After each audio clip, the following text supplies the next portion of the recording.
আনোয়ার হোসেন মঞ্জু বাংলাদেশের রাজনীতির একটি অন্যতম প্রধান চরিত্র। কেন্দ্রীয় ১৪ দলের নেতা আনোয়ার হোসেন মঞ্জু বাংলাদেশের মিডিয়া ব্যক্তিত্ব। বাংলাদেশের প্রাচীনতম পত্রিকা দৈনিক ইত্তেফাকের কর্ণধার। মঞ্জু ভাই হঠাৎ করে এই সরকারের ১ বছরের পার করার পরে মঞ্জু ভাই কথা বলতে শুরু করেছেন। মঞ্জু ভাই প্রথম দিনই কথা বলেছেন এবং সেটা বাজিমাত। চতুর্দিকে তার বক্তব্যটি আলোচনা হচ্ছে। এর জন্য তার একটা ফলো আপ বক্তব্যের জন্য তার সাথে আমরা যোগাযোগ করেছি। তিনি রাজি হয়েছেন, এর জন্য অনেক ধন্যবাদ। মঞ্জু ভাই, আপনি কেমন আছেন? জি, দোয়া দোয়া। মঞ্জু ভাই, আপনি তো দীর্ঘদিনের একটা রাজনৈতিক চরিত্র, কেন্দ্রীয় ১৪ দলের নেতা। আপনি এতদিন কথা বলেন নাই কেন? আমি তো জাতীয় পার্টির কাউন্সিল মিটিং এর দাওয়াত করলো, তারা আমাকে দয়া করে। আমার জন্য কোনো মেজাজটা ভালো ছিল, রাজি হয়ে গেলাম। আমি তো কোনো লিখিত বক্তৃতা দেই না। আমি বক্তৃতা দেওয়ার পূর্বেও জিজ্ঞাসা করতেছি উদ্যোক্তাদের, বাবা আমি কি বলবো। এখন ওইখানে বক্তৃতা দেওয়ার সময় একটার পর একটা আসতেছে। আমার মনে হয় আমাকে যেন ভিন্ন কোনো জগৎ থেকে কেউ আমাকে দিয়ে বলাচ্ছে। কারণ আমি তো এইগুলো বলবো, এটা আমি এই প্রস্তুত ছিলাম না। কিন্তু আমি তো অসৎ জীবনে যেটা দেখেছি, যেটা আমাদের অভিজ্ঞতা, সে অভিজ্ঞতার আলোকে আমি কথাটা বলছি। এবং এটা ট্রু যে একটা গভর্নমেন্ট, আমি তো বলে নাই যে চলে না। পত্র পত্রিকা ছাপা হয়েছে এই সরকারকে যে দুটা পত্রিকা সমর্থন করে, তারাই অন্য যারা বলেছেন তাদেরকে উদ্ধৃতি দিয়ে বলেছেন যে সরকার চলছে না। তার উত্তরে আমি কি বলছি, যে গভর্নমেন্ট চালাচ্ছে নন গভর্নমেন্ট। সে তো নিজেই বলছে আমি গভর্নমেন্ট না, তাই নয় কি? অবশ্যই। আর এই যে পরিস্থিতিটা, এই পরিস্থিতিটা ১৪ দলের একটা গভর্নমেন্ট ছিল বাংলাদেশে, অথবা আওয়ামী লীগের একটা গভর্নমেন্ট ছিল। ১৪ দলের অন্যতম প্রধান একজন নেতা আপনি। এই যে পরিস্থিতি তৈরি হলো দেশে, এর জন্য আপনার দায় দায়িত্ব আপনি কতটা মনে করেন? দেখেন, আমরা তো দেশ চালাইছি জাতীয় পার্টি হিসাবে। তারপরে আমরা অন্য দলের সাথে, অর্থাৎ আওয়ামী লীগের সাথে আমরা নির্বাচনে ঐক্য করলাম। এইভাবে কিন্তু আমাদের সাথে আন্ডারস্ট্যান্ডিং ছিল না যে তারা আমাদেরকে মন্ত্রী বানাবে, মিনিস্টার বানাবে। এমনকি যখন মাননীয় প্রধানমন্ত্রী শেখ হাসিনা আমাকে বললেন যে আপনি কোন পোর্টফোলিও চান, এবার নিজেই বললেন আপনি তো যোগাযোগে ছিলেন। আমি তাকে বললাম যে একটু একটু সময় নিয়ে করেন না, প্রথম আপনি ছোট্ট একটা ক্যাবিনেট করেন, তারপরে চিন্তা করবেন। সে তো ঘাওড়া প্রকৃতির লোক। তো আমি চলে আসলাম।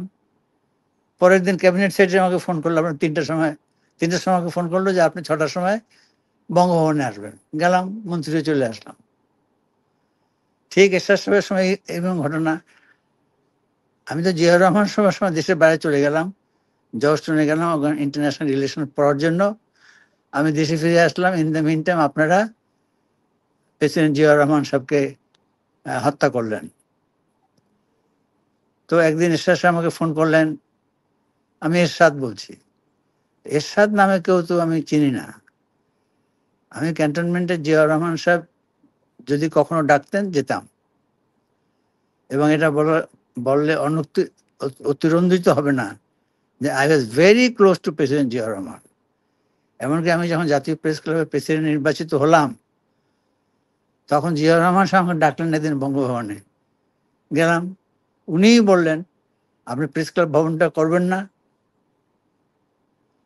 দেখেন, আমি তো জিয়াউর রহমান সঙ্গে যাই নাই, উনিই ডাকলেন। তো ভালো কথা। আমার জীবনে সবকিছু অ্যাক্সিডেন্ট।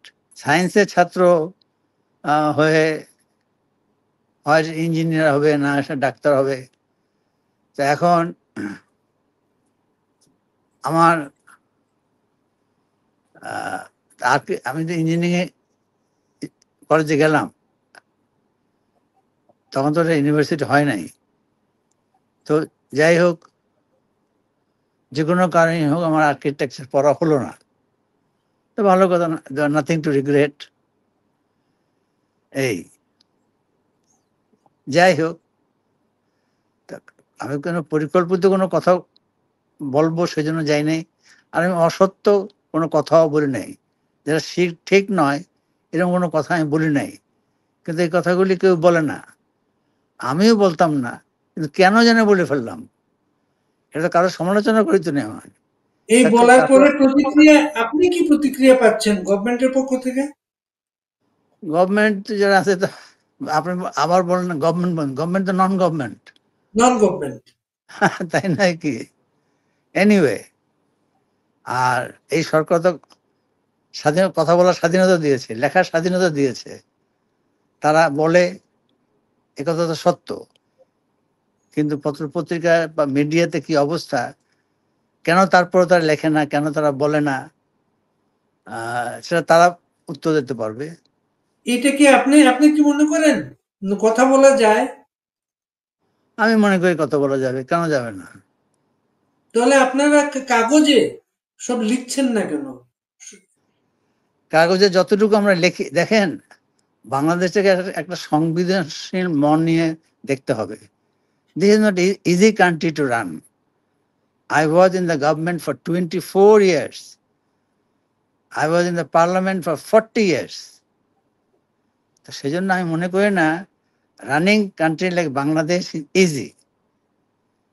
যারা ক্ষমতায় থাকে তাদের সমালোচনা সবাই করতে পারে, শুধু সরকার কেন, কোনো অবস্থানে। এই যে আমি একটা পত্রিকা অফিসে আছি, এই যে আমি ছোটখাটো কলকারখানা চালাই, to manage people here, workers here is almost impossible.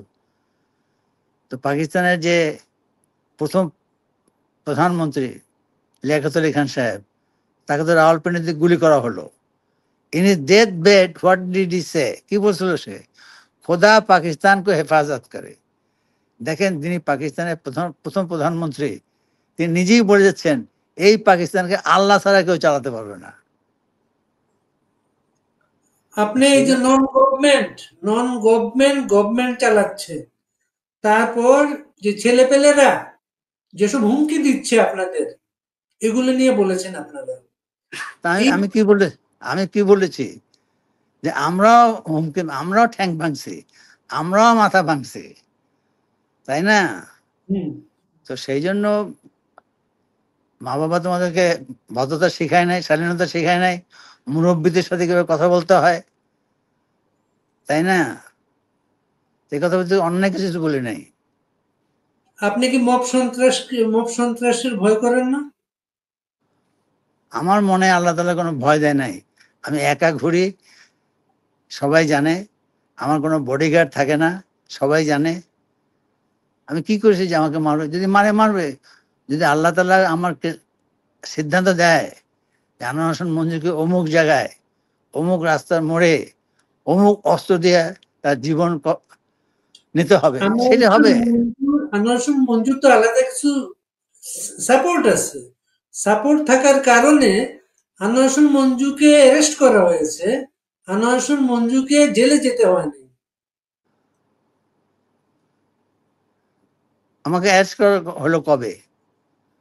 আপনাকে আপনাকে আপনার জামিনটা, এই যে ব্যক্তির জিম্মায় আপনাকে জামিন দেয়া হলো, হ্যাঁ, এটি এটি কি অ্যারেস্ট করা হয় নাই। মানে আপনার বিরুদ্ধে মামলা হয়েছে, আপনাকে অ্যারেস্ট করা হতে পারে? আমার বিরুদ্ধে কোনো মামলা হয় নাই। তাহলে আপনাকে জামিন নিতে হলো কেন ব্যক্তির জিম্মায়? আপনি যে কাস্টডিতে যখন নিয়ে যায়, আফটার, এটা একটা গভর্নমেন্ট ইজ মেশিনারি, তো সে নিয়ে গেল, ভালো কথা। এখন কেন ছাড়লো? এই ছাড়াটার ক্ষেত্রে একজন ব্যক্তির নিশ্চয়তা দেওয়া হয়েছে, যদি কখনো প্রয়োজন হয় কোনো কারণে, তখন তাকে উপস্থিত করার দায়িত্ব সে নিয়েছে। মানে এরপর তো আপনার রাজনৈতিক সহকর্মী যারা বিভিন্ন দলের, তারা যে পরিস্থিতিতে পড়লো, আপনাকে তো আর সেই পরিস্থিতিতে পড়তে হয় না। একটা কারণ হলো যে আমি গত সরকারের মানে 5 years I was not in the government. Hasanul গনিও তো সর্বশেষ গভর্নমেন্টে ছিলেন না, না রাশেদ খান মেননও গভর্নমেন্টে ছিলেন না। না, ছিলেন না, কিন্তু তারা অত্যন্ত ওই সময় কার্যকলাপকে জোরালো ভাষায় সমর্থন করছে out because of their conviction. তা আমার তো কোনো কনভিকশন নাই, দেশটা চলুক, ভালো চলুক, দেশের মানুষ শান্তিতে থাকুক, নিরাপদে থাকুক। যেমন আপনি অস্ট্রেলিয়াতে আছেন, ওখানে আপনি তো খেটে খাচ্ছেন, কিন্তু আপনার কোনো ভয় নাই, কোনো ডর নাই যে আপনাকে তুলে নিয়ে যাবে একজন। আমাদের এখানে আমরা যে যাই থাকি, এমনকি যারা সরকারে থাকে, তারাও একটা অদৃশ্য ভয়ের মধ্যে থাকে। কেন থাকে তারা তারা নিজেরা বলতে পারবে না।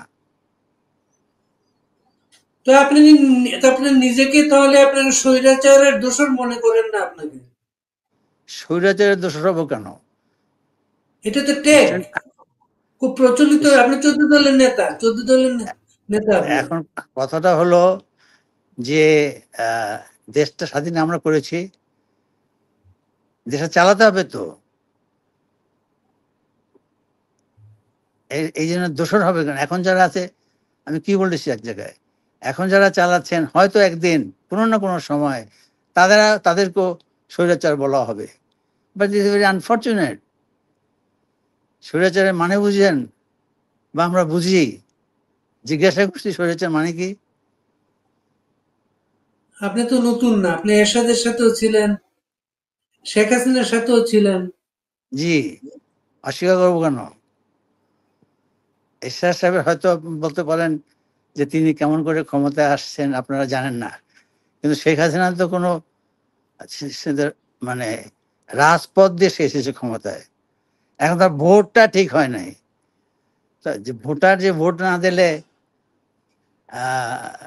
সে দায়িত্ব কে নেবে? যদি কোনো ভোটার যে দেখে যে তার ভোট দিয়ে দেওয়া হয়েছে, সে যদি রিটার্নিং অফিসের কাছে কমপ্লেন করে, then he will be allowed to give votes. এখন এটা জনগণ জানে কিনা দেখেন, আমরা we are trying to practise a democratic system, but we are not as yet a democratic, we will not say that we have been able to establish democracy. এক বছর পরে আপনার কি মনে হচ্ছে দেশটা কোন দিকে যাচ্ছে আসলে? আমার দরকার কি? যখন আমি ছিলাম আমার নিজের কাজটা করছি। আমি শেখ হাসিনা সরকার কেমন চলছে আমার, that was not my, it is not in my mind. তবে আমি আমার পরিবারকেও, আমার বাচ্চাদেরকেও বলি, আমার অফিসেও বলি, নিজের কাজটা ঠিক মতো করো। শেখ হাসিনা চালাতে পারছে কি পারছে না সেটা আপনারা বিচার করবেন, দেশের মানুষ বিচার করবেন। কিন্তু আমি মনে করি আমাকে যে দায়িত্ব দেওয়া হয়েছিল, যে মন্ত্রণালয়, সেই মন্ত্রণালয় আমি ঠিকমতো চালাইছি কিনা। শেখ হাসিনা ঠিকমতো চালিয়েছে কিনা এটা দেশের মানুষ যদি বিবেচনা করতে হয়, তাকে ইলেকশনের সুযোগ দিতে হবে। কিন্তু গভর্নমেন্ট তো আপনি নন গভর্নমেন্ট বলছে তারা ইলেকশন করতে পারবে না, তাদের দলটা কার্যক্রম নিষিদ্ধ, তাহলে মানুষ কিভাবে চান্সটা পাবে? It is very unfortunate. এটা আমি আপনার সাথে সম্পূর্ণ একমত।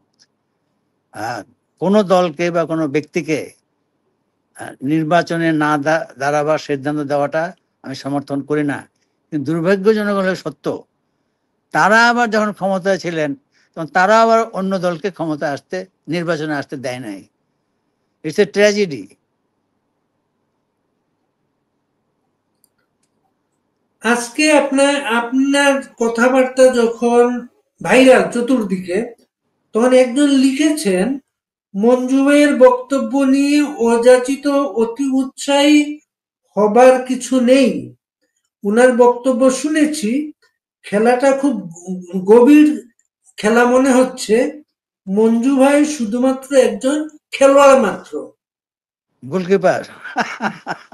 তুমি কি দেখেন, আমি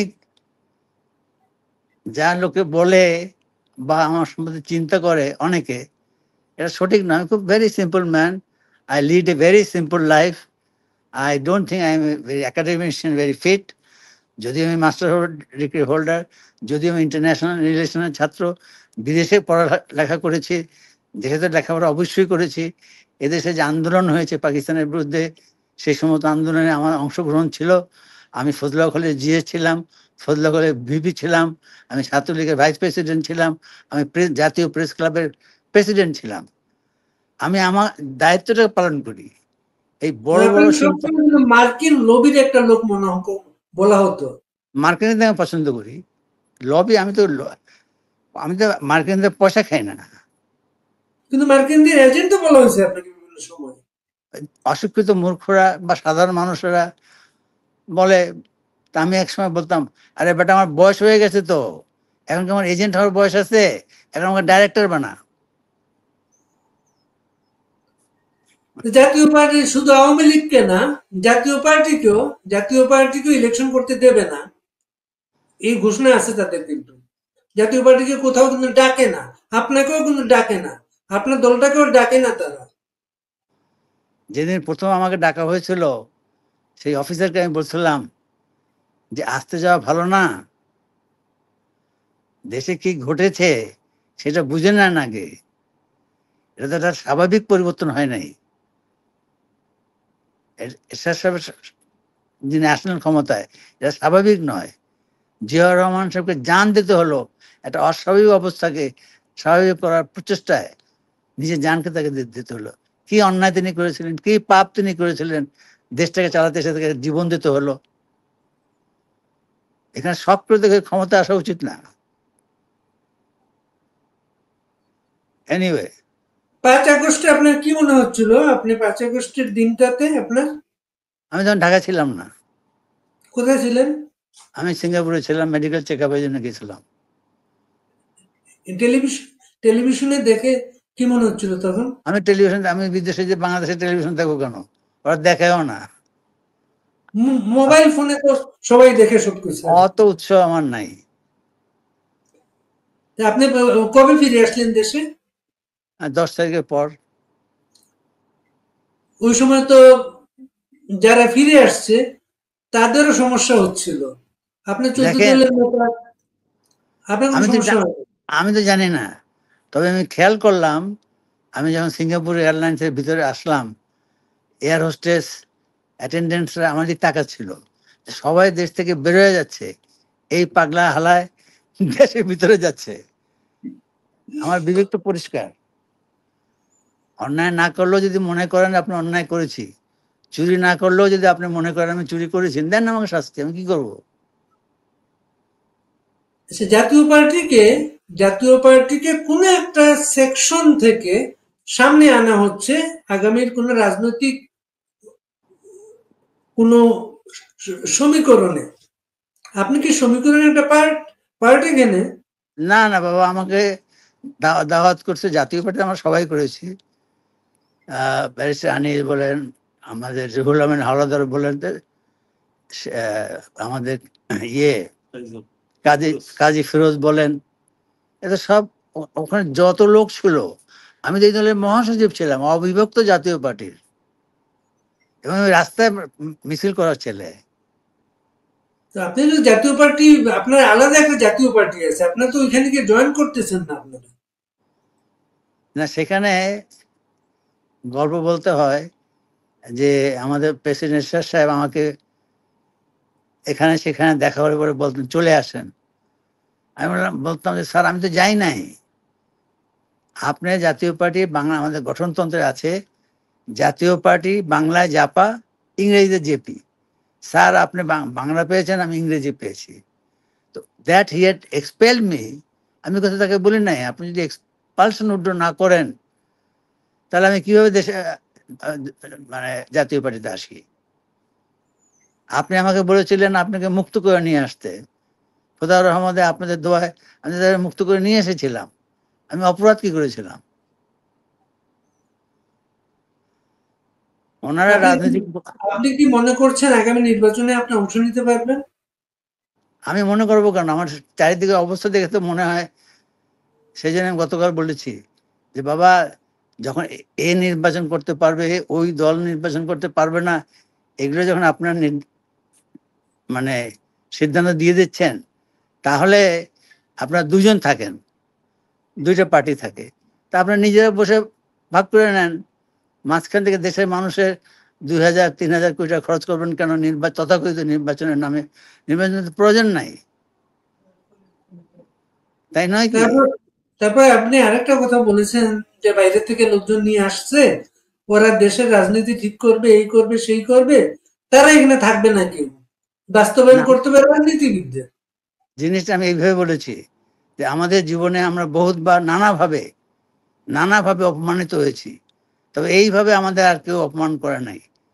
দেশে থাকে না, আমেরিকায় ছিল, ব্রিটেনে ছিল, কোন কোন দেশে ছিল, তাদেরকে নিয়ে এসে তারা এখন বই লিখতেছে আমরা কি করব কিন্তু করব না। এটা বাস্তবায়ন করবে কে? সব দলের একটা ম্যানিফেস্টো আছে, সেই ম্যানিফেস্টো থাকলে অনুযায়ী ক্ষমতায় গেলে সে তার ম্যানিফেস্টো বা নির্বাচনী ওয়াদা সে বাস্তবায়ন করবে। তার দাসখত দিয়ে আসতে হবে নির্বাচনে। তাহলে এই কার কাছে আমি দাসখত দিচ্ছি? তারা কারা? যারা আমাকে দিয়ে লেখাচ্ছে তারা, না তার পিছনে অন্য কোনো শক্তি আছে? ক্যাঙ্গারু আছে নাকি অস্ট্রেলিয়ার মধ্যে, জানি না। আপনার কি মনে হয় অন্য শক্তিতে এখানে কে? আমি জানি কারা? না, আমার অত চিন্তা করার ক্ষমতা আমার নাই। আমার আমার খেটে খেতে হয়, আমি 18 ঘন্টা পরিশ্রম করি এখনো এই বয়সে, দ্যাটস অল। মানে এই যে গভর্নমেন্টের যে এজেন্ডা যেগুলা আসছে, এই যে সেন্ট মার্টিন দ্বীপের কথা বলা হয়, তারপরে করিডোর, এই বিষয়গুলা আপনাকে কি কখনো আমেরিকানরা এই চাহিদাগুলা বলার চেষ্টা করেছে না না, কখনো? আমি তো যত সামান্য লোক, আমার কাছে আমেরিকানরা এগুলো বলবে কেন? আমি তো কখনো এর জ- সরকার প্রধান, আমি তো এর জন্য সরকার এর জন্য কি আপনার যৎসামান্য, এর জন্য কি অসামান্য ইউনেস্কে নিয়ে আসা হয়েছে এই জিনিসগুলোর জন্য? কি? আপনি নিজেকে যৎসামান্য বলছেন, অসামান্য ইউনুসকে আমেরিকান এই পারপাস গুলো সার্ভ করার জন্য কি নিয়ে আসা হয়েছে? আল্লাহ তাকে নিয়ে আসছেন, আমেরিকানরা কি করে নিয়ে আসে? আমি আন্তর্জাতিক রিলেশনের ছাত্র, কারণ সাউথ আমেরিকায় অনেক চেষ্টা করেছে, তারা কিউবা অনেক চেষ্টা করেছে, পৃথিবীর বহু দেশে তারা নিয়ে আসা মানে নামায় নেওয়ার ইতিহাস আছে। কিন্তু ইউনুস সাহেব তো তার বিরুদ্ধে ছিলেন না, বরঞ্চ 1/11-এর সময়, এর আগে যেটা হয়েছিল, তাকে বলা হয়েছিল ক্ষমতা নিতে, সেটা নেন নাই। উনি তো তখন এবার 3 মাসের জন্য কেয়ারটেকার গভর্নমেন্ট এই সিস্টেমে তো উনি পছন্দ, উনি দীর্ঘ সময় থাকতে চান, না, এর জন্য তখন অপশন নেন। আপনাকে বলছে, আমাকে তো বলেন নাই। আর সবচেয়ে বড় কথা হলো 3 মাস না, 2 বছর। এবারে তো তিনি 2 বছর নির্বাচন দিয়ে দিলেন, তো 2 বছরের ভিতরে। তা আপনি কি নির্বাচন দেখছেন সামনে? দেখবো না কেন? আপনাকে তো আশান্বিত হতে হবে। তবে স্কুলে পড়েছি, আশার ছলনে কি ফল লোভিন আজ, কি তাই ভাবে মনে, একটা কথা আছে না? আমাদের আশা তো বারে বারে ভগ্ন হয়েছে। এই যে যে ছেলেরা, যে যে ছেলেরা আপনাদের ডিকটেট করছে, তারা তো আপনার মুক্তিযুদ্ধের সংবিধানটা চায় না, ওটা ছুঁড়ে ফেলে দিতে চায়। জুলাই সনদে ভিত্তিতে তারা আগামী গভর্নমেন্টটা চায়। এখন কথা হলো, তারা তো এগুলি, আমাদের সংবিধান আছে, এই মুহূর্ত পর্যন্ত আমাদের দেশে একটি সংবিধান আছে।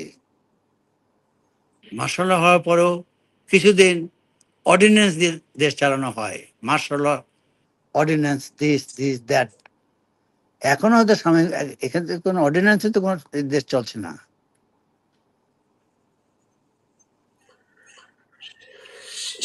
শেখ হাসিনার বিচারটাকে আপনি কিভাবে দেখেন? বিচারটাকে তো আমি সমর্থন করব না, যেমন কিনা আমি এর আগে যে ট্রায়াল হয়েছে সেটাকে আমি সমর্থন করি নাই। কোন নর্মাল কোর্টে ট্রায়ালটা? যাওয়া। জি, যুদ্ধাপরাধীদের যুদ্ধাপরাধীদের বিচার জি। আপনি বিচার সমর্থন হোক, করেন না? বিচার হোক, ওয়াই ইন স্পেশাল কোর্ট? তাকে নর্মাল কোর্টে বিচার করা যায়। এখন তারা বলছে তারা কিন্তু ডিসেম্বরের মধ্যে। আমার পছন্দ, আমি কি চাই বা কি চাই না, ইট ইজ ইম্যাটেরিয়াল, আমি মানে ইন্ডিভিজুয়াল, আমি ব্যক্তি। আপনি 14 দলের নেতা। 14 দলের নেতা, আমি নিজে দলের নেতা না। দলটা কিন্তু আপনার নামে, জেপি যে দলটাই তো আপনার নামে। হ্যাঁ, সেই সময় যেহেতু আমি মহাসচিব ছিলাম, এরশাদ সাহেব আমাকে এক্সপেল করে দিলেন। সেই সিম্প্যাথি ভোটে হয়তো আমাকে এটা হতে হয়েছিল। আপনার সাথে গত 1 বছরে শেখ হাসিনার সাথে কোনোভাবে কথা হয়েছে? না, কি করে হবে? উনি কথা বলছেন তো, উনি চতুর্দিকে সবার সাথে কথা বলেন।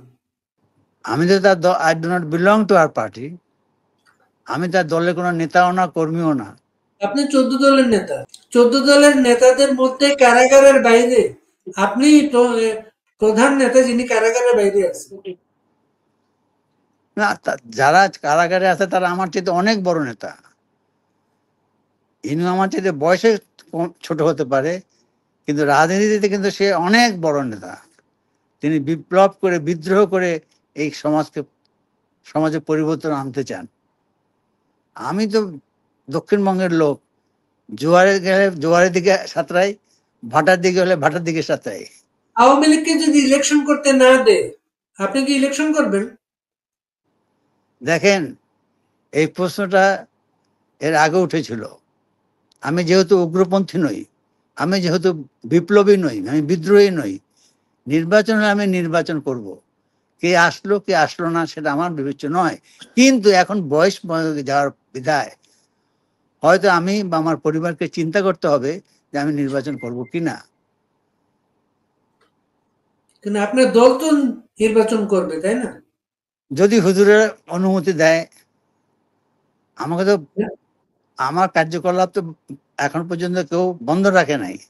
সে মতো অবস্থায় যদি নির্বাচন করতে দেয় আমাদেরকে, তাহলে অবশ্যই আমার দল নির্বাচন করবে। জাতীয় পার্টির অন্য শাখাগুলোকে নির্বাচন করতে, কোনো কাজ করতে দেওয়া হচ্ছে না, তারা কেউ অফিসে বসতে পারে না, আপনার সাথে কোনো সমস্যা হচ্ছে না, এটা কোনো সমঝোতা? কার সাথে আমার, দেখেন, আমার সাথে কথা বলার লোকই নাই সরকারের। আপনি তো সরকার তো আপনি তো কথা বলার জন্য এনাফ না আপনি? না, কেন? আপনি আপনার দলের আমাকে, শীর্ষ নেতা হচ্ছেন আপনি। আমার দলের শীর্ষকে, শীর্ষ নেতা আপনি। শীর্ষ, তাতে কি হলো?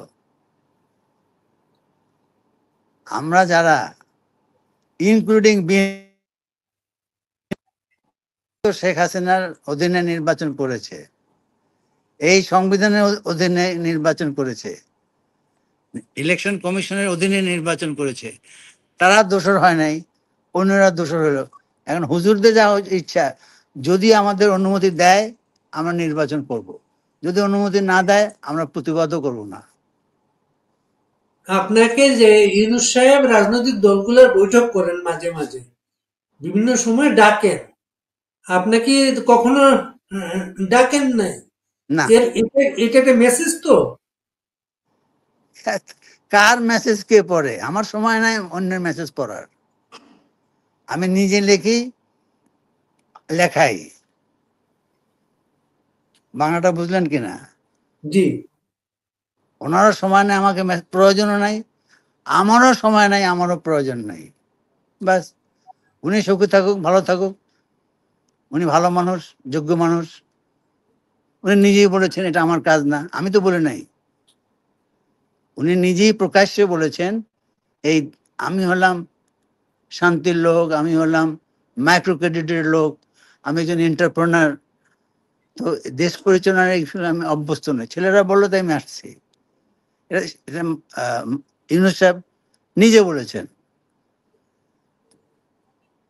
14 দলের নেতা হিসাবে এই যে আপনি বললেন যে কথাটা, ট্রাইব্যুনালের বিচার আপনি পছন্দ করেন না, এর সাথে একমত না?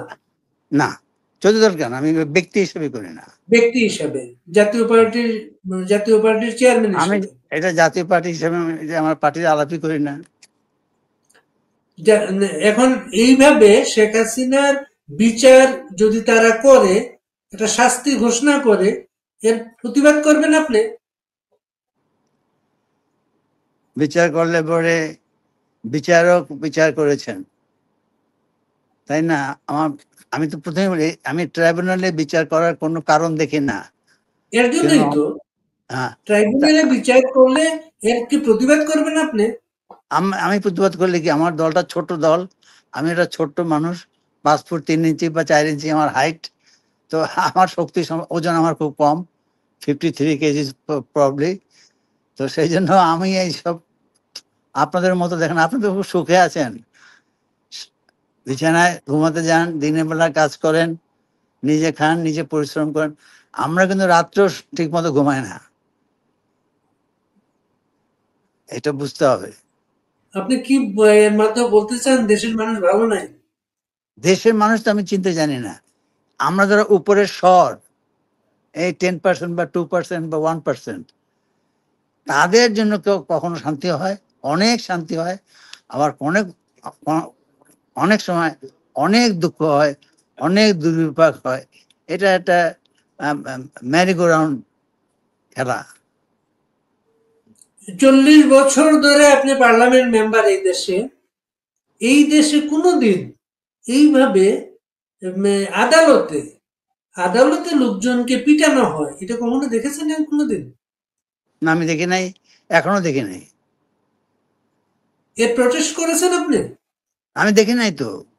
আমি আপনার কাছে প্রথম কোন রাজনৈতিক বন্দীকে জেলের ভিতরে পিটানো হয়েছে আমি এই প্রথম শুনলাম। আদালতে আদালতে আদালতে আদালতে আদালতে পিটাবে কেন? আদালতে একজন মানুষকে আনা হচ্ছে, তার উপর আক্রমণ করা হচ্ছে, তাকে মারপিট করা হচ্ছে, এর বিরুদ্ধে কোনো ধরনের আইনগত ব্যবস্থা নেওয়া হচ্ছে না। না, এটা নিয়ে কোনোদিন একটা মামলা হয় নাই বাংলাদেশ। না, কে মার খেয়েছে আমি তো জানি না। কে নেয়? তবে আমির হোসেন আমু থেকে আরম্ভ করে হাসানুল্লাহ ইনু, রাশেদ খান মেনন, দীপু এদের মনি, তাদেরকেই না, আদালতে নেওয়া হয়েছে, তাদের উপর হামলা করা হয়েছে। আমরা তো ঘৃণিত লোক, আমরা স্বৈরাচার ছিলাম, আমরা মানুষের অন্যায় করেছি, অত্যাচার করেছি, রাষ্ট্রীয় সম্পদ লুণ্ঠন করেছি, সেই জন্য হয়তো মানুষের ক্ষোভ থাকতে পারে। কিন্তু প্রশাসনে কেউ মেরেছে বা আহত করেছে, এরকম কোনো ঘটনা আমার জানা নেই। আদালতে তো নিরাপদ একটা জায়গা সবার জন্য। আদালত এলাকাতে যদি আপনি কারো উপর হামলা করা হয়, আপনি আপনি আদালতে গিয়েছেন কখনো? এটা লাইভ দেখানো, টেলিভিশন গুলাতে লাইভ দেখাচ্ছে, এটা টেলিভিশন গুলাতে লাইভ দেখানো হয়। হ্যাঁ। আদালতে কার কার উপর হামলা হলো, মারধর না, করা হলো। না, না, না, আমার আপনার জানা নেই। আপনার পত্রিকাতে এই নিউজ ছাপা হয়েছে কিন্তু। তাই? আচ্ছা, ইত্তেফাকেও ইত্তেফাকে এই আদালতে কাউকে মারা হয়েছে নাকি? ইত্তেফাকে ছবি ছাপা হয়, ইত্তেফাকে রিপোর্ট হয়। মানুষকে মারছে নাকি?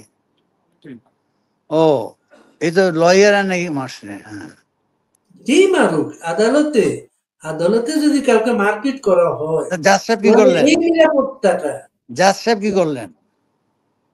এটা তো আপনি আপনি ইত্তেফাকের সম্পাদক, আপনি জানেন সেটা। আমি তো সম্পাদক নই। যাই হোক, ইত্তেফাকে তো এই রিপোর্টটা ছাপা হয়েছে, ইত্তেফাকে হ্যাঁ, এই ছবিটা ছাপা হয়েছে সবসময়। তাই? আচ্ছা, না, আমার জানা নাই। আপনি কিন্তু সরকারের কোনো মব সন্ত্রাসের ভয়ে কি ভীত জি না, সন্ত্রস্ত? আমি কিছু নই, আমার বাড়ি বরিশাল, বুঝছেন? আপনার বাড়ি কই আমি জানি না। বরিশালের লোক ভয় পায় না। ভয় পাওয়ার কি আছে? ছাত্র থেকে দেখেন না, when I was first arrested, I was in college, Pakistan আমলে। তো ভয় পাওয়ার কোনো কাজ আমি করি না, কাউকে আমি ভয় দেখাইও না, আমি নিজেও ভয় পেতে অভ্যস্ত নই। মরতে তো একদিন হবেই, তাই না? আপনি কি আপনি আপনি কি মনে করেন শেখ হাসিনা যে কোনো দিন দেশে ফিরে আসবেন? অবশ্যই আমি আশা করব, অবশ্যই আমি আশা করব। এখন আমাকে অনেক ইতিহাস থেকে বলবে এই ধরনের পতনের পর কেউ ফিরে এসেছে।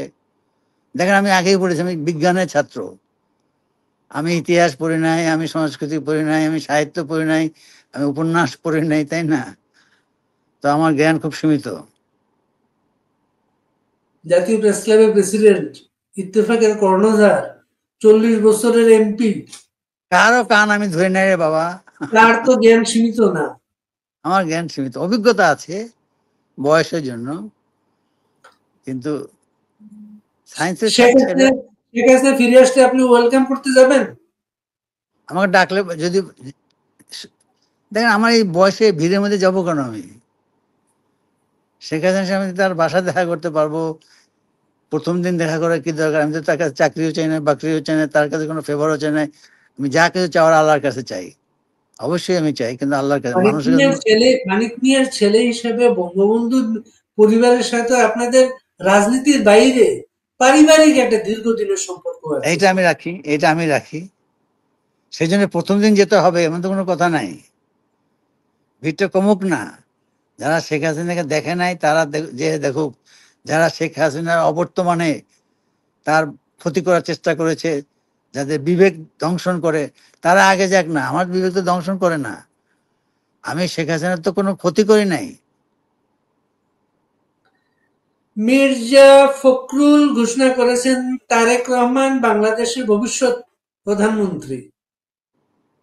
সুবহানাল্লাহ, ভালোই তো। এখন পর্যন্ত তিনি ফেরত আসেন না কেন? আপনার কাছে কোনো তথ্য আছে? আগে না, না আওয়ামী লীগ ছিল, উনি কোনো ফিরতেন। প্রয়োজন নেই, আমার নিজের খবর রাখি। আমি কেন তারেক রহমানের সব খবর রাখতে যাব?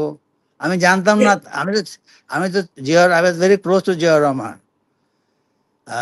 He was very kind to me. His wife, another Prime Minister, Tarek's mother, she was Prime Minister for 3 times. But I had not taken anything from any government. আমি আগে পূর্বেই বলেছি, আমি চাওয়ার যা আমি আল্লাহর কাছে চাই, মানুষের কাছে আমি চাই না। আমার এলাকা, নির্বাচনী এলাকার লোক যদি বলতে পারে যে আমি তাদের কাছে ভোট চেয়েছিলাম, আমাকে বললেন আপনি কাইন্ডলি। আমি ভোটও চাই না, দিলে দেশ, না দিলে চলে যাবো। আপনাকে ইলেকশন করতে দেবে এটা করে আপনি নিশ্চিত? জাতীয় পার্টি না, কোনো কার্যক্রম করতে দেওয়া আমি হচ্ছে? করবো কিনা সেই সম্পর্কে আমি নিশ্চিত নই। জাতীয় পার্টিকে তো কোনো রাজনৈতিক কর্মকাণ্ডে সরকারও ডাকে না। জি, গত এক বছরে গভর্নমেন্ট যতগুলো রাজনৈতিক দলের সাথে কথা বলেছে, কোথাও কি আপনাকে ডেকেছে? না, এই সরকার না। এটা এটা তো আপনার মেসেজ। তারা চায় না আপনি আপনি রাজনীতি করেন, তারা চায় না আপনার দল ইলেকশন করুক। না এটা চাইলে তো এটা তো আপনার মেসেজ। তারা চায় না আপনি তারা, রাজনীতি করেন। শোনেন, তারা কে চাইলো কে চাইলো না কিছু যায় আসে না। আমার সংবিধানে আমার নির্বাচনের যে প্রসিজিওর, তাতে তো আমাকে নির্বাচন বাইরে রাখতে পারবে না কেউ। নির্বাচন থেকে বাতিল রাখতে হলে পরে কতগুলো নিয়ম কানুন আছে। He has to B convicted on moral টার্পিটিউড, which I am not. তাই না? আমার বয়স 18 বছর হয় নাই, তা আপনি বলতে পারবেন না। তো সে মতো কথা কি, যে মার্শাল না, কি অর্ডিন্যান্স দিয়ে আমাকে ই করবে? তারপরও যদি করে, করবে, যাব না। এই যে নির্বাচন, আপনার বোল্ডনেস, আপনি আপনি এটা সাংবিধানিক অধিকার, আপনি নির্বাচন করবেন, আপনাকে কেউ না করলে। ঠিক এই কথাটা আপনি কি 14 দলের উদ্দেশ্যেও বলবেন? 14 দলকেও কেউ নির্বাচনে বাইরে রাখতে পারবে না? 14 দল নেই। আমি 14 দল তো অনেক, অনেক বড় বড় নেতা, অনেক বড় বড় পার্টি সেখানে আছে। আমি হলাম খুদ তার মধ্যে সবচেয়ে ছোট, আমি সবচেয়ে অযোগ্য, নেতা সবচেয়ে হিসেবে অনভিজ্ঞ। নেতা হিসেবে আপনি তো ছোট কেউ না। নেতা আমি হিসেবে নেতাই না আপনার যে অভিজ্ঞতা, দীর্ঘদিনের বাবা, অভিজ্ঞতা, আমি তো নেতাই না। 40 বছর ধরে আপনি পার্লামেন্ট মেম্বার। তাতে কি হলো? 40 বছর আমি এক ভুল 40 বছর আমি করেছি, তার মানে কি আমি সবচেয়ে অভিজ্ঞ লোক হয়ে গেছি নাকি? জ্ঞান আমার আপনাকে সীমিত। আপনাকে যারা মন্ত্রী করেছে, ক্ষমতার শেয়ার দিয়েছে, তারা আপনার গুরুত্ব দেখেই তো দিয়েছে। তারা এমনি এমনি তো আর দেয়া নাই।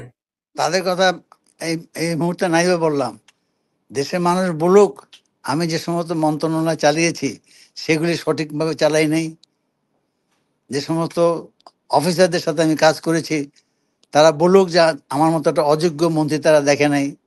96-এ আপনি আওয়ামী লীগকে ক্ষমতায় আনতে বড় ভূমিকা পালন আস্তাগফিরুল্লাহ, করেছেন ওই সময়। এটা এটা বলা পাপ। আপনি জেনে শুনে কেন পাপ করছেন? আমি কি কি পাপ? আওয়ামী লীগের ক্ষমতা আনার যোগ্যতা আমার বা ক্ষমতা আমার আছে নাকি? আল্লাহ নেই, আল্লাহ নাই। আওয়ামী লীগকে আপনি ওই সময় আওয়ামী লীগের সরকার গঠনের মতো পর্যাপ্ত আসন ছিল না। আপনি অংশ নিয়েছেন, আপনি বার্গেন করেছেন, কোনো এরশাদকে বার্গেন, মুক্ত করেছেন আপনি। এর সাথে এটা শেখ হাসিনার মাননীয় প্রধানমন্ত্রীর, এটা উনি politician, out and out politician. Then আমাদের বাসায় একাডেমিক্স হয়, বঙ্গবন্ধুর বাসায় রাজনীতি হয়, মাঠের রাজনীতি হয়, আমাদের বাসায় লেখাপড়ার রাজনীতি হয়। এটা আমার ব্যাকগ্রাউন্ড। সেমতো অবস্থায় আমি তার কাছে কিছু চাইও নাই। তিনি আমাকে ডাকলেন, আমি গেলাম, উনি সমস্যার কথা বললেন। যদি ওই সময় আমরা আওয়ামী লীগের সমর্থন না করতাম, তাহলে আর কি সরকার গঠন করতে পারতো? There would have been a hung parliament for a very short time. আপনি সাপোর্ট দিলেন, গভর্নমেন্ট ফর্ম করলো আওয়ামী লীগ, এরশাদ বেরিয়ে আসলেন, তারপর আপনাকে জাতীয় পার্টি দিল। আমি জাতীয় এরশাদ পার্টি বললেন জাতীয় পার্টি সমর্থন দিয়েছে, আমার একার আপনি সমর্থন। আমাকে, মঞ্জু ভাই, আপনি আমাকে একবার একটা কথা বলেছিলেন। কথাটা হচ্ছে, দেশে তো কোনো পলিটিশিয়ান নাই, পলিটিশিয়ান একজন আছে, শেখ হাসিনা। সে কয়েকদিন পর পর একটা চাল দেয়, ওই চাল নিয়ে আমরা ব্যস্ত থাকি। ওইটা টায়ার্ড হয়ে যায়, উনি নতুন চাল দেয়। ভাই দেখেন, আমি এইসব বুঝি, আমাকে কোনো চাল দেয় নাই, আমাকে কাম দিছে, আমি তার কামটা ঠিক মতো করছি। এছাড়া সব আমাকে লোকজনকে বলতেন যে Manju is my best minister. Sheikh হাসিনাও বলতেন you do your own job. মানে এরশাদ সাহেব সরকার আমি পরিচালনা করি নাই, শেখ হাসিনা সরকার তো আমি পরিচালনা করি নাই। টেকনিক্যালি হয়তো কনস্টিটিউশনালি হয়তো আপনি বলবেন part and parcel of that government, yes, but fact remains it was basically it is prime minister run the country. আমাদের শেখ হাসিনার সরকারটা এই বিপদে পড়লো কেন? জি, শেখ হাসিনার সরকারটা এই বিপদে পড়লে কেন? আওয়ামী লীগ তো বলছে তারা ষড়যন্ত্রের শিকার। হ্যাঁ, এটা এটা বহুলাংশে কখনো না কখন আমাদের জীবদ্দশায় হোক বা আমাদের জীবদ্দশার পরে হোক, আন্তর্জাতিক ঘটনাবলীর তিনি শিকার। ষড়যন্ত্রের শিকার কিনা আমি কথা এই শব্দটা ব্যবহার করব না। আন্তর্জাতিক যে ঘটনাবলী আমাদের দক্ষিণ এবং দক্ষিণ পূর্ব এশিয়া যে হচ্ছে, হয়তো তিনি এই ঘটনাবলীর দ্বারা তিনি ক্ষতিগ্রস্ত হয়েছেন, কিন্তু কেউ তার বিরুদ্ধে ষড়যন্ত্র করেছেন এটা আমি জানি না। যেটা আমি জানি না সেটা আমি কি করে বলবো? আপনি জানেন, আপনি বলেন, আমি শুনবো। না, এই যে আপনি বলে আন্তর্জাতিক ঘটনা বলে, কোন ঘটনাবলীকে আপনি মিন করছেন এখানে? এই প্যাসিফিক নিয়ে কি হচ্ছে, এই যে আপনি যে অস্ট্রেলিয়া আছেন, যদি আপনি মাঝে মাঝে টেলিভিশন নিউজ দেখেন, সমস্ত ওশেনটা প্যাসিফিক জাহাজে ভরা, কি সাবমেরিনে ভরা, প্লেনে ভরা, এই যে, তাই না? এখানে কি হচ্ছে আমি জানি, ফিলিপাইনে বেস, সাউথ কোরিয়া বেস, তাইওয়ানে বেস, কি হচ্ছে আমি জানি না। ওকে আবার শুনি যে আমেরিকা নাকি ওখানে চলে যাবে, চলে গেলে ওখানে তো পড়েছি যে এই 32 নম্বরের বাড়িটা, এই বাড়িটায় আপনার অনেক রাজনৈতিক এবং পারিবারিক মেমোরি আছে এই বাড়িটার সাথে। এই জি, বাড়িটা যখন দেখলেন, প্রথমে পুড়িয়ে দেওয়া হলো, পরে বুলডোজার দিয়ে ভেঙে দেওয়া হলো। আপনার মনে কি প্রতিক্রিয়া এসেছিল তখন? দেখেন, আমি তো অস্ট্রেলিয়ায় থাকি না, আমি বাংলাদেশে থাকি। সে মতো অবস্থায় এগুলোর সাথে আমি অভ্যস্ত। তবে এতখানি যে হিংস্র হতে পারে, এতখানি যে নিষ্ঠুর নির্মম হতে, তো মব মব কি হতে পারে?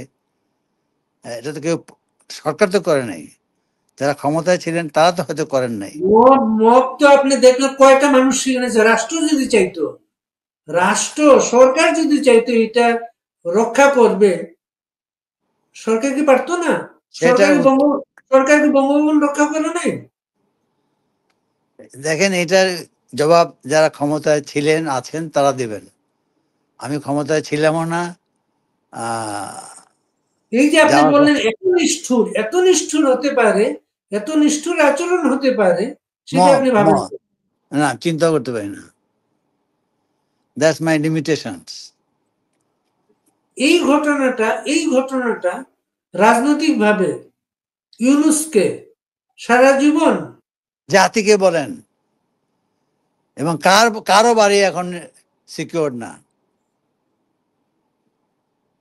ভাগ্যিস আমি নিজে কোনো বাড়ি করে নাই, বাপের মায়ের বাড়িতে তো আমি থাকি। তো তারপরও এই বাড়ির বয়স এখন 60-70 বছর। তো আমি মনে করি না বাংলাদেশে কোনো নেতার বাড়ি এখন সিকিউরড। কেন? যদি একটা বাড়ি নিয়ে পুরানো সম্ভব হয়, তা আর 10টা নয় কেন? আপনি আমাকেই বললেন তারা জেলে গিয়েছেন, আপনি জান নাই কেন? তাই নয় কি? তাহলে একটা আপনি বাড়ি পুরাতে পারলে আর 10টা বাড়ি পুরানো যাবে না কেন? আপনার আপনার ব্যাপারে বিশেষ করে বিবেচনা আছে, এর জন্য আপনাকে জেলে যেতে হয় নাই। আপনার বাড়িতে কেউ বুলডোজার পাঠায় নাই।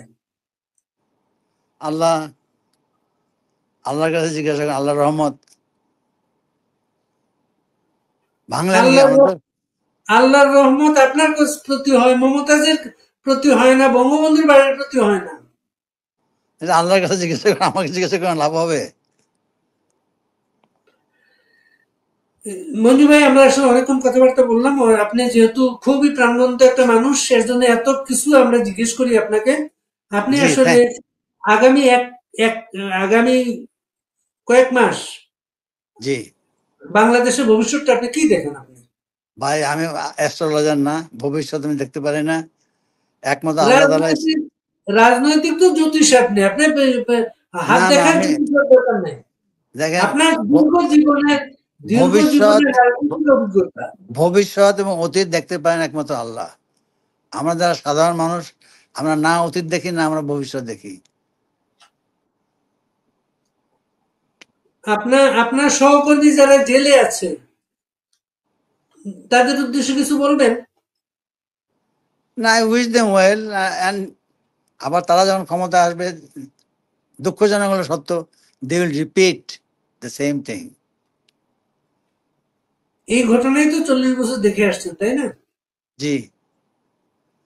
এখন যারা ক্ষমতায় আছেন, যারা জেলের কাস্টোডিয়ান অফিসার, যারা ম্যানেজ করে, তারা জানে এরাই আবার একসময় ক্ষমতায় আসবেন। যেমন কিনা এখন যারা ক্ষমতায় আছেন, তারা যখন রাজনীতি জেলে ছিলেন, তখনও জেলের অথরিটি জানতো যে এরা একসময় সরকার গঠন করবে। তা আপনি কি দেখছেন ইউনূসও আগামীতে যাচ্ছে জেলে? না কেন? উনি বিচার নিরীহ মানুষ, পিসফুল মানুষ, শান্তির মানুষ, তাই না? শান্তির মানুষের জমানাতেই তো বাংলাদেশে মব সন্ত্রাসটা আসলো। শান্তির মানুষের জমানাতেই বঙ্গবন্ধুর বাড়িটা ধ্বংস হলো। তখন তো অথরিটি ছিল না as such. But anyway, let history decide. ইতিহাস এটা হাতে ছেড়ে দেন। 14 দলকে পুনর্গঠনের কোন উদ্যোগ আপনি নেবেন? না, 14 চৌধুরী দলের তো সুযোগ 14 দলের সুযোগ সুবিধা আপনি ভোগ করেছেন, পুনর্গঠনের উদ্যোগ নেবেন না আপনি? আরে মিয়া, আমি কোনো কারো সুযোগ সুবিধা আমি নেই। কোনো 14 হালায় দলের করতে, নেতা হিসেবে 14 কোনো দলের হালায় নেতা হিসেবে কোনো হালায় করতে পারবে না, বুঝছেন? 14 দলের নেতা হিসেবে তো আপনি মন্ত্রী ছিলেন। সেটা সুযোগ সুবিধা, আমি বেতন নেই, গাড়ি নেই, কাজ করছি বিনা পয়সায়, বুঝছেন? আপনার ছিল, আপনার তো এত কিছু আছে, পারিবারিক ভাবে। তারপর ইত্তেফাক, বিশাল একটা সাম্রাজ্যের মালিক আপনি। উত্তরাধিকার সূত্রে, নিজে তো তা করি তো নাই। যাক, এটা তো লিগেসিটা সবাই লিড দিতে পারে না। আপনি লিড দিয়েছেন, সফলভাবে দিয়েছেন সেটা। আল্লাহ, আপনার এটা বললেন, সেজন্য আপনাকে ধন্যবাদ। আমি নিজেকে অত্যন্ত হাম্বল লোক মনে করি, খুব অযোগ্য লোক, যোগ্য স্থানে আমাকে বসানো হয়, আমি আল্লাহর কাছে শুকরিয়া করি, কিন্তু আমি কোনো ব্যক্তির কাছে শুকরিয়া করি না। আপনার আপনার হাতে গড়া একটা বিশাল মিডিয়া ব্যক্তিত্ব হচ্ছে মতিউর রহমান চৌধুরী, ইত্তেফাকে ছিলেন। উনি সর্বশেষ বলেছেন হি ইজ মাই আগে পার্সন। হ্যাঁ, আগে কথা বলতে এভাবে উনি ভয় পেতেন না, এখন ভয় পান। কে? মতি? মতিউর রহমান চৌধুরী। মানব জমিনের হ্যাঁ, নাকি প্রথম আলোর? মানব জমিনের। ও, ভয় পাওয়ার কোনো কারণ নাই, তবে যেহেতু সে জ্ঞানী লোক, অভিজ্ঞ লোক, সেই হিসাবে হয়তো মানে দেখেন, ভয় পাইলেই ভয়, ভূত আছে মনে করলেই ভূত থাকে। রাত্রে অন্ধকার নামলেও আপনার ভয়, আমরা ভয় পাই যে ভূত আসছে। দিনের বেলা কেন আমরা ভয় পাই না? আলো আছে সেই জন্য। আপনি খুব গায়েবী কথাবার্তা বললেন আজকে খুব বেশি। গায়েবী না জ্ঞানী? চরমনায় পীরের মতো কথা বলেছেন আজকে কিন্তু আপনি। চরমনের পীরের বাড়ি তো বরিশাল। আপনি ভালো থাকবেন মঞ্জু ভাই, অনেক সময় নিলাম আপনার। আচ্ছা, ধন্যবাদ, ভালো থাকেন। হ্যাঁ, আপনি ভালো থাকবেন, হ্যাঁ। দেশে আসলে দেখা করবেন। অবশ্যই। ইসলাম আলাইকুম। আসসালাম।